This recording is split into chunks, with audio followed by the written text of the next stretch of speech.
नमस्कार सबको। आज सुबह सुबह मिलकर के विक्रम झा यूट्यूब चैनल पर आइए प्राणायाम ध्यान की बात करते हैं और थोड़ा उसका अभ्यास करते हैं। तो इसके लिए सबसे पहले सुबह सुबह सवेरे जग जाए, पानी वानी पी करके नित्य क्रिया से निवृत्त होकर के और उचित हो तो स्नान भी कर लें और सिद्धासन जमा लें, एक कोई दरी बिछा लें अच्छे से। तो बायां पैर नीचे रहेगा, दायां पैर उसके ऊपर सिद्धासन, सबसे अच्छा आसन। एक ही आसन की चर्चा करते हैं। फिर मुद्रा लगा लें आप, ज्ञान मुद्रा या ध्यान मुद्रा, जिसमें अंगूठा और पहली उंगली तर्जनी इंडेक्स फिंगर जो है अंगूठे से मिला हुआ रहेगा, शेष 3 उंगलियां आपस में चिपकी हुई, उसका रुख ऊपर की तरफ, और कंफर्टेबली इसको जो है अपने दोनों घुटनों के ऊपर आराम से रख दें।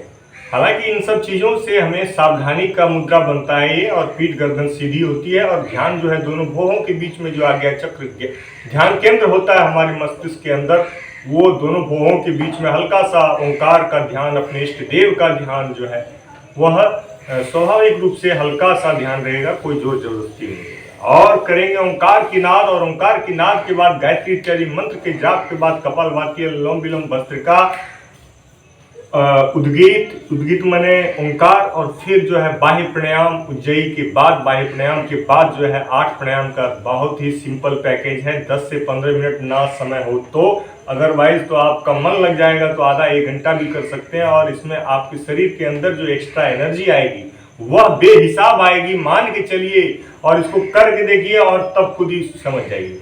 तो आइए मिलकर के नित्य जो है ध्यान करते हैं। ओंकार का नाद हमें हमारे शरीर के सारे निगेटिविटी को दूर करके हमारी ध्वनि की शक्तियों के साथ जो हमारा सांस निकलता है वह एक अद्भुत विकार को निकालने में हमारा वैज्ञानिक काम करता है, वैज्ञानिक रूप से एकदम प्रभावशाली काम करता है। तो ओंकार में आप ध्यान दीजिए कि शब्दों की ध्वनि के साथ जो है हमारा कार्बन डाइऑक्साइड आउट हो रहा है, यानी निगेटिविटी आउट हो रहा है।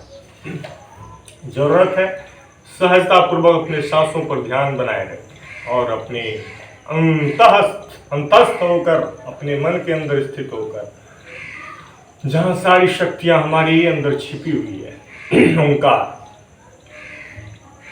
एक लंबा गहरा सांस लें, मुंह बंद रखें, अभी लंबा गहरा सांस लें, और मुंह जो है खुलेगा तो वो लंबा होगा और मुंह पर दोनों होंठ सिपट जाएगा, यानी आपको ओंकार का एक तरीका है। लंबे समय तक सांस छूटेगा, इसलिए लंबा गहरा सांस ले करके तब आप ओंकार करना शुरू करिए।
प्रभु तेरी शरण। देखिए बहुत आसान होता है, हमारे यहाँ इन सब चीज़ों को कठिन बताया जाता है, गलत बात है। बहुत आसान है, और इसमें वो लंबा मुंह पर मुंह सट जाएगा, ओंकार हो जाएगा। ओंकार से हमारा कल्याण हो जाएगा, हमारे शरीर के अंदर, मन के अंदर एक अद्भुत पॉजिटिविटी आ जाएगी, एकदम चमत्कार।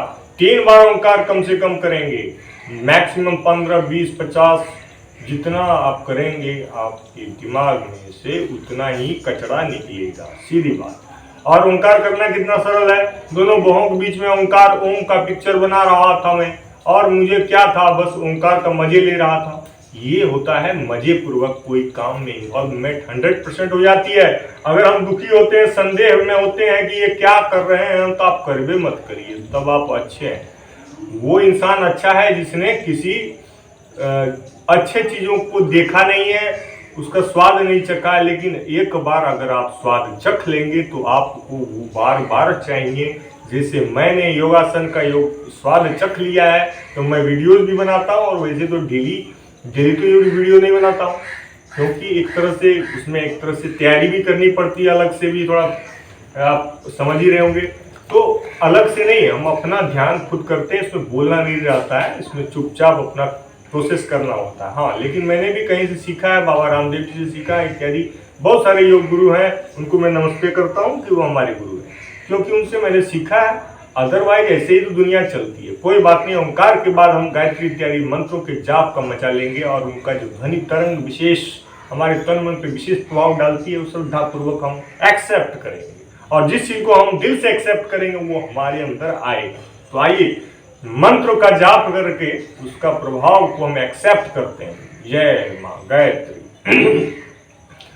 ओम भूर्भुवः स्वः तत्सवितुर्वरेण्यं भर्गो देवस्य धीमहि धियो यो न प्रचोदयात्। ओम त्र्यंबकं यजामहे सुगंधिं पुष्टिवर्धनम् उर्वारुकमिव बन्धनात् मृत्योर्मोक्षीमामृता। ओम सहना भवतु सहनो भुनक्तु सह वीर्यं करवावहै तेजस्विनावधीतमस्तु मा विद्विषावहै। ओम असतो मा सद्गमय तमसो मा ज्योतिर्गमय मृत्योर्मामृतं गमय। ओम शांति शांति शांति।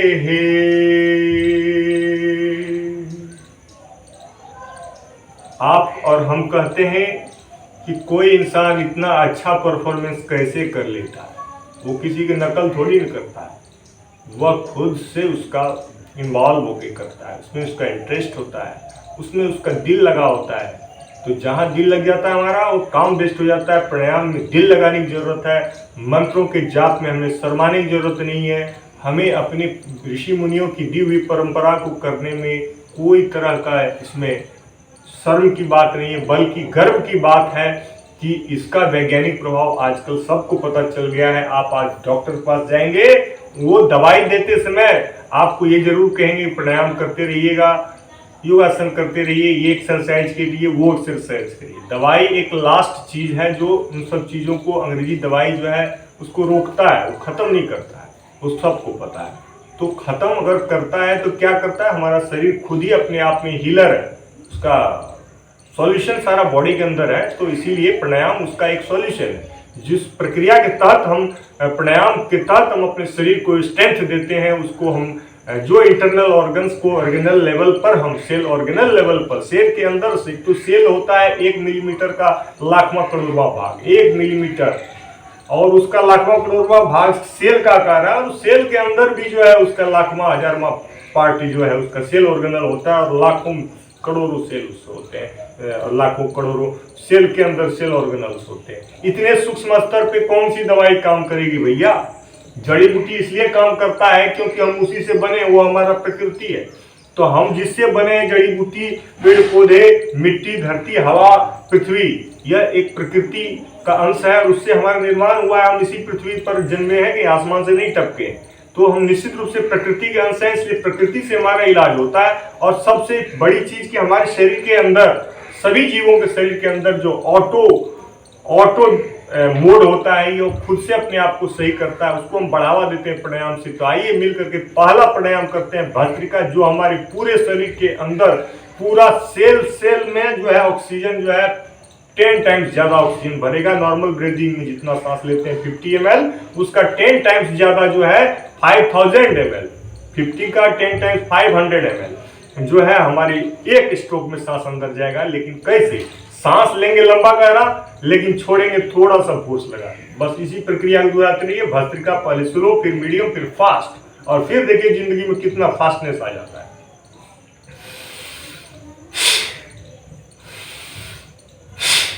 पहले स्टार्टिंग में स्लो कर रहे हैं, धीरे धीरे सांस ले रहे हैं लंबा गहरा और छोड़ रहे हैं थोड़ा फोर्सफुली। और ध्यान जो है वही है, ओंकार पे ध्यान लगा हुआ है, मस्ती में करें। पेट खाली है, मन खुश है, इन्वॉल्व है, कोई संदेह नहीं है, तो करेंगे उसका फायदा नहीं। ये है मीडियम। अब फिर फास्ट।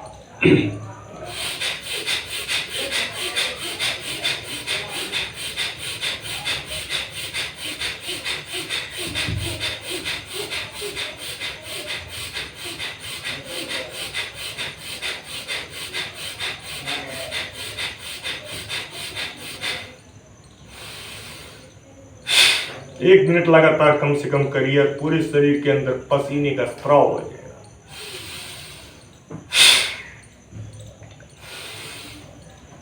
जब हम खेल कूद के आते हैं तो पूरा पसीने से लथपथ होते हैं और बड़ा ही प्राउड फील करते हैं कि मेरे शरीर में ताकत आ गया, क्योंकि मैं दौड़ के आया, मैं खेल के आया। यहाँ आप एक आसन में बैठे हुए अपने मूलाधार से शास्त्रार तक का ध्यान भी कर रहे हैं, उसको जागृत भी कर रहे हैं, ऊर्ध्वाधर भी बन रहे हैं, ऊर्ध्वरेता भी बन रहे हैं, और साथ आपकी बॉडी के सेल ऑर्गेनल लेवल तक जो सूक्ष्म अंग है हमारे शरीर के अंग के तक जो है ऑक्सीजन को हम भरपूर इंटेक दे करके बॉडी से पसीना निकालते हैं। तो कितना हमारा बॉडी का एनर्जी उसमें इन्वॉल्व होकर के हमारी एनर्जी को स्टोर करता है। ये है भस्त्रिका प्राणायाम, एनर्जी पूरे दिन के लिए स्टोर रहेगा।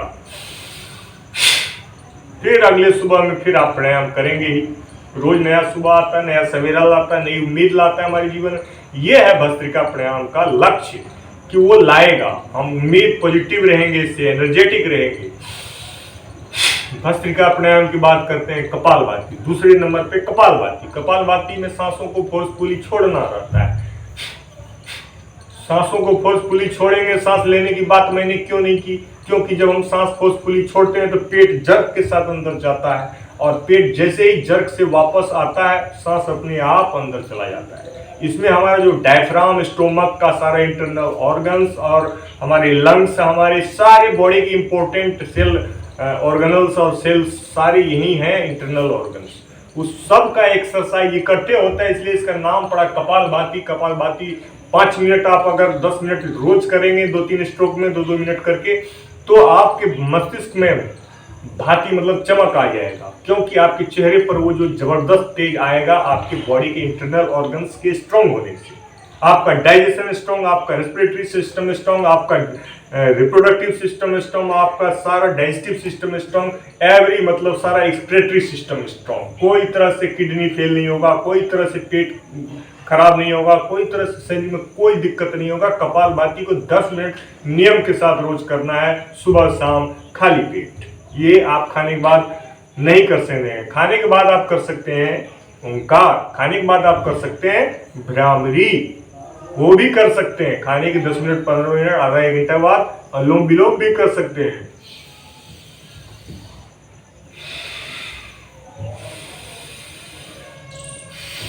क्योंकि इन सब चीजों में फोर्स नहीं लगता है, लेकिन चूंकि कपालभाति में फोर्स लगता है कि ये खाने के बाद कभी भी ऐसा गलती ना करें।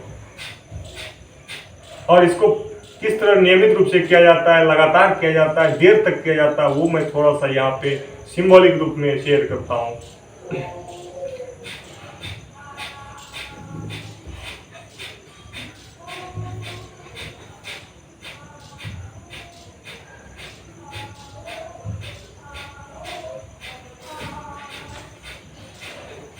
इस तरह से आप देखेंगे कपालभाति को आप नियमित रूप से अपने जीवन में उतारिए और उसका फायदा खुद महसूस करिए।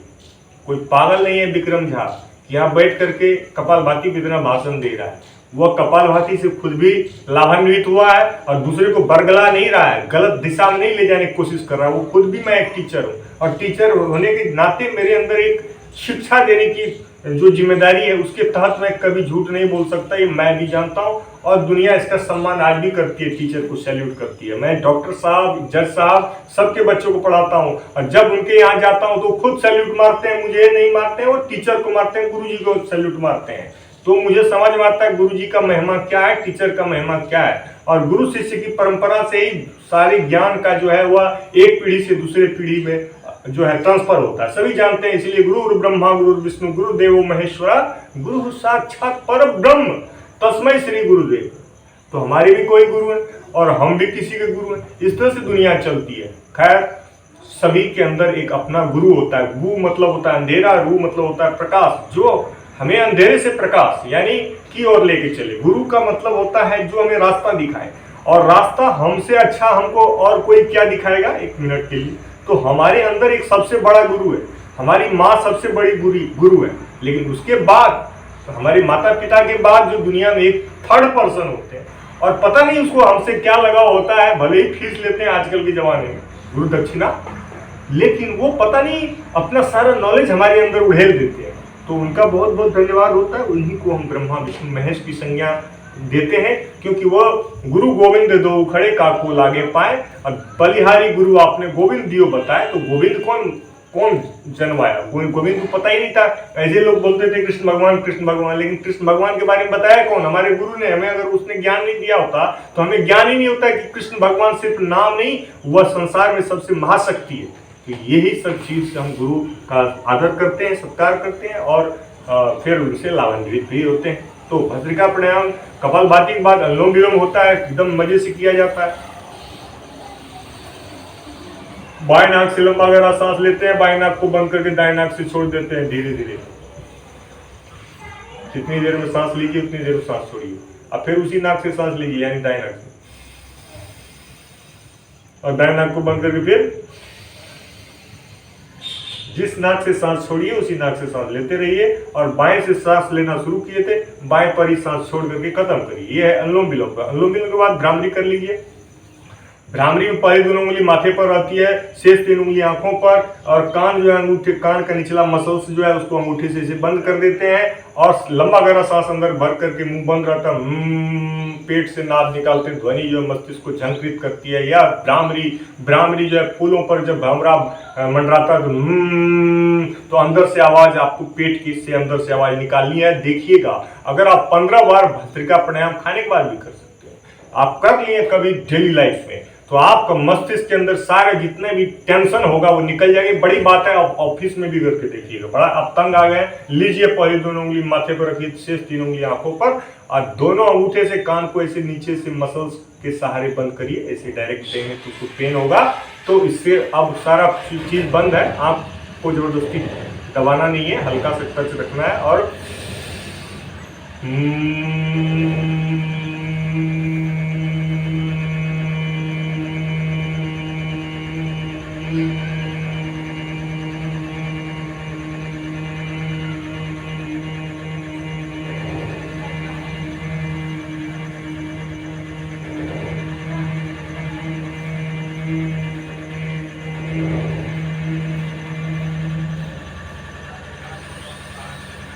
फिर सांस लेंगे, फिर शुरू हो जाएंगे, कई बार करेंगे, तब जाकर के मस्तिष्क के सारे सोए हुए चिंताएं, विकार, सब तरह से परेशानी, मस्तिष्क का एक्सरसाइज, और कोई दूसरा एक्सरसाइज मस्तिष्क का एक्सरसाइज नहीं कर रहा है। अनुलोम विलोम कर रहा है, भ्रामरी कर रहा है, और उद्गीत। भ्रामरी बाद होता है उद्गीत अगले नंबर पे।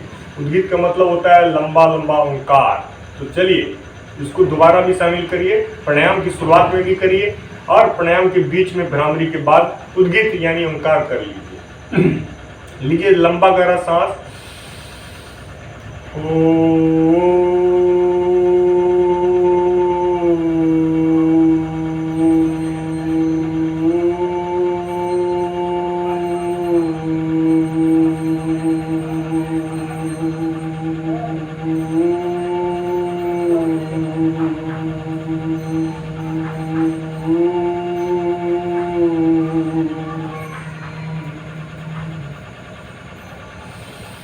ओंकार एक दिव्य ध्वनि है। इस ध्वनि से हमारे शरीर के अंदर जो विशेष प्रभाव होता है उसको खुद महसूस किए बिना हम दूसरे के कहने से नहीं समझ सकते। तो ये होता है ओंकार कर लीजिए, गीत कर लीजिए। गीत करने के बाद उज्जयी प्राणायाम करने के लिए आपको तैयार हो जाना है, गले को टाइट करके सांस अंदर भरना है।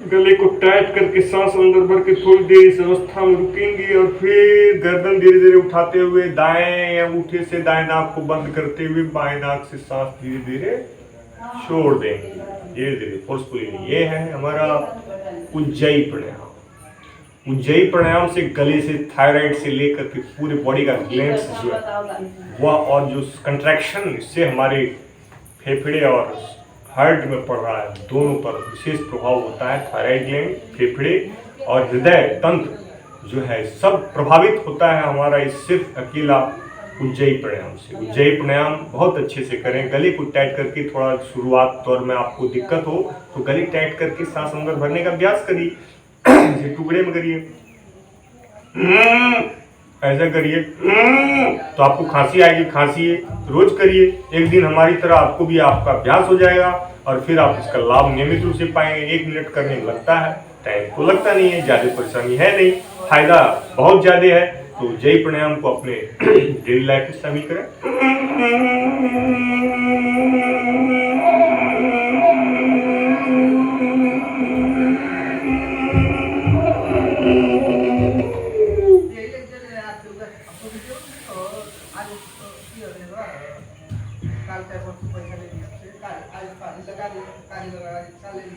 और सांसों को फिर बाहर छोड़ने के लिए गर्दन ऊपर और दाएं नाक के अंगूठे को बंद करते हुए अंगूठे से नाक को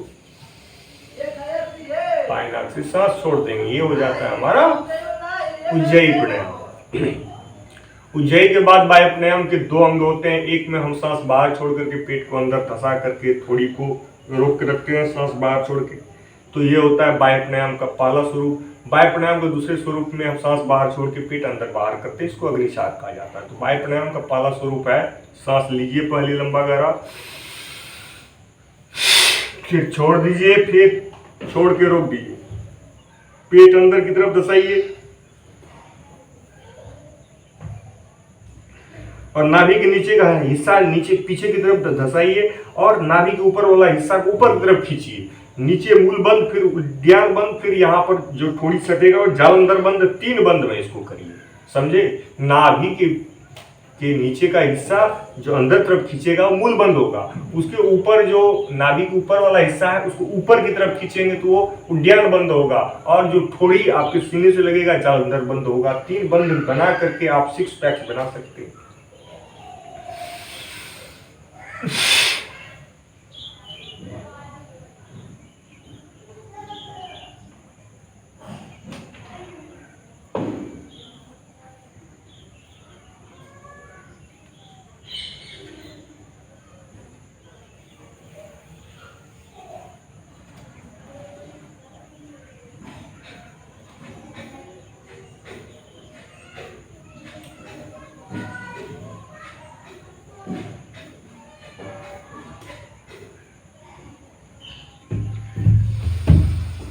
और इसमें आप चूंकि बहुत देर तक सांस छोड़ के रोके हैं तो अचानक से सांस मत लीजिए, आराम से सांस लीजिए और गर्दन भी ऊपर कर लीजिए।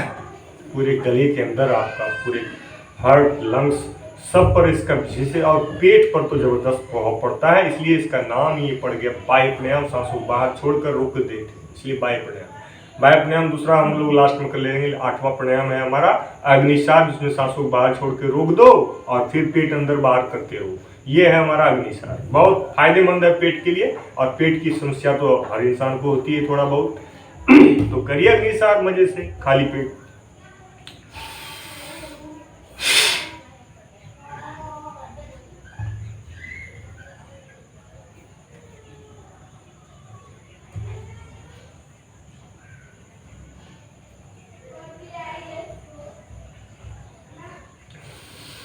और जब आपकी सांस जितनी देर रोक सके उतनी देर रोक के पेट अंदर बाहर करें फोर्स के साथ। और इस तरह से अग्निसार के साथ प्राणायाम 8 प्राणायाम की समाप्ति आज हुई। विक्रम झा यूट्यूब चैनल पर आपका हार्दिक स्वागत है। लाइक कमेंट सब्सक्राइब करने का भी मैं आभारी हूँ। और सभी जुड़े रहें, हम आपसे जुड़े रहें, ईश्वर से प्रार्थना है। फिर विशेष शुभकामनाओं के साथ आपसे फिर विदा लेते हैं। आज मिलेंगे अगले वीडियो में। धन्यवाद, नमस्ते।